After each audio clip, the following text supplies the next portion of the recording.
generally mental health, it has to do with, I don't view it as like, I guess I would view it as a combination of both the physical health of the brain and the person's general like happiness and ability to function according to what we think normal brain activity is. I mean, mental health is such a big topic, so and encompasses so many things and can go from the very mild to severe to like, crisis moment.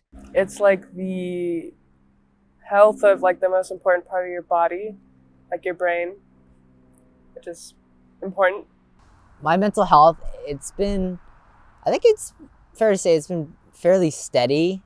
I guess everybody during COVID had their own issues that they had to face. And I guess one thing that was really hard was, the communication with other friends and not being able to hang out with others. But actually I was fortunate enough to be in person school back in Pittsburgh for my entire sophomore year.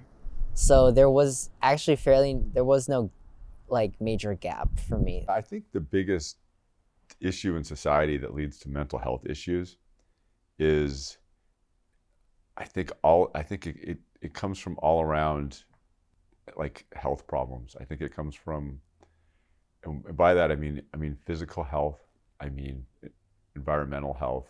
I think it comes from, not having or having people around you who look out for you. I think that school and homework itself, right, and sort of the structure of school, homework, classwork, while they can be stressful and have this large chunk of a student's plate, that, in my opinion, while they are a factor to be considered, are not the true cause of many of the stressors that teens complain about. Sure, it might contribute and be like this added cherry on top of the other stressors that they're experiencing. I think one thing that does stress a lot of people out is many are very focused on like the long term and where they see themselves in their life, because they feel like in the moment they may not be working towards those goals that they have, so they feel very guilty, and sometimes that can have heavy impacts. Like personally, I was worried a lot about where I would end up, seeing just a lot of pressure from my family and the great achievements that they've all done. So that had a harsh impact on me. I think it's kind of all encompassing. So I think there's a lot of different factors that contribute to it. I think if you're not eating well, if you're not in a household where you're loved, if you're not getting exercise, and then finally, if you find yourself in a situation like that, I think sometimes people don't get help either, right? And I think all those things come together, and it tends to feed on itself, and it just gets worse and worse. I was diagnosed with major depressive disorder by my doctor and like the people at the hospital. My initial reaction to being diagnosed was like, oh yeah, it makes sense. Like, thanks for validating my feelings, because yeah, that makes sense. Being diagnosed with breast cancer in 2021 and dealing with sort of the impact and even kind of going back from there with the sort of anxiety and uncertainty with the pandemic.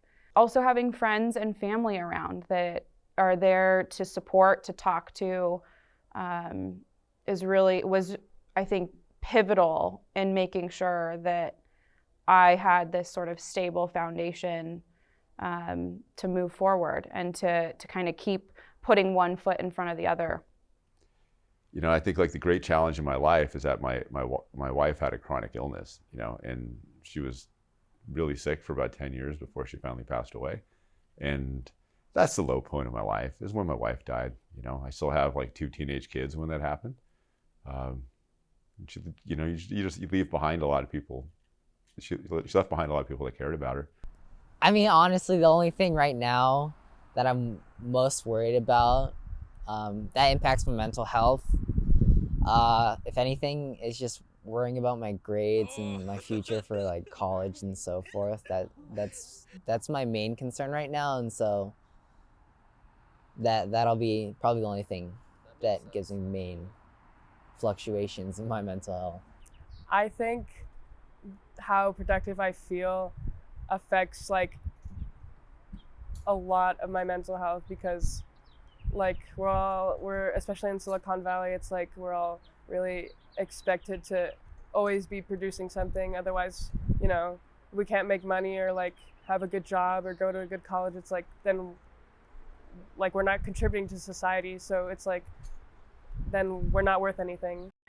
I think another huge stress factor has to do with how prevalent things like, and I hate this, I feel like this is such a like old person perspective and kind of cliche old person or older person perspective, but that things like social media, the internet, how connected we are to folks across the world, that there's this lack of genuine connection, right? That who we portray online, or the snapshots of who gets portrayed and what parts of our life are portrayed, that some people's lives online feel like everything is always happy and we're always smiling and it's always a party, you know, it's like life isn't like that. I don't think that this constant connectedness is good on phones and such. I think you combine that with the teenage brain, and I just think that it puts teens under more stress. And there's more places for them to get criticism. There's more places where they need to kind of appear a certain way. And on the second front, I think just as a society, we've come a long way in acknowledging mental illness as a real thing. I would say schools' acceptance and awareness towards mental health issues has been a substantial improvement, especially during these recent years. One thing that I would disagree with, though, in schools' approaches to mental health is I feel like students sometimes feel like they have to be okay all the time, that they have to have their life or their mental state all put together, when really it's okay to have those high points and low points. And yeah, I would say the main issue that I have with schools is broadcasting that image that students should be and would be okay, you know, all the time. Schools, I feel like they try to care, but the like workload and the thing that's actually stressing people out doesn't change at all. You just have like extensions and stuff, but you still have to do everything. That doesn't help. Like, at least not for me, because I thought I was doing and getting caught up with my work better, and then just more stuff keeps happening, and I can't go as fast as everyone else can, and it's really frustrating. The future of mental health, I think, is bright. I think it's very bright. I currently think the study of mental health is in its infancy. Like, we really don't understand it well. I mean, I feel like we randomly take these chemicals that have an effect that we understand, but they have effects we don't understand. We prescribe them to people by the millions. And I think that once we really understand more how the brain works, how chemicals interact with the brain, it's going to explain all these things now that we're aware of, but we really can't treat and we don't know. But unfortunately, I think it's 100 years in the future. I don't think this is some great breakthrough. It's difficult science.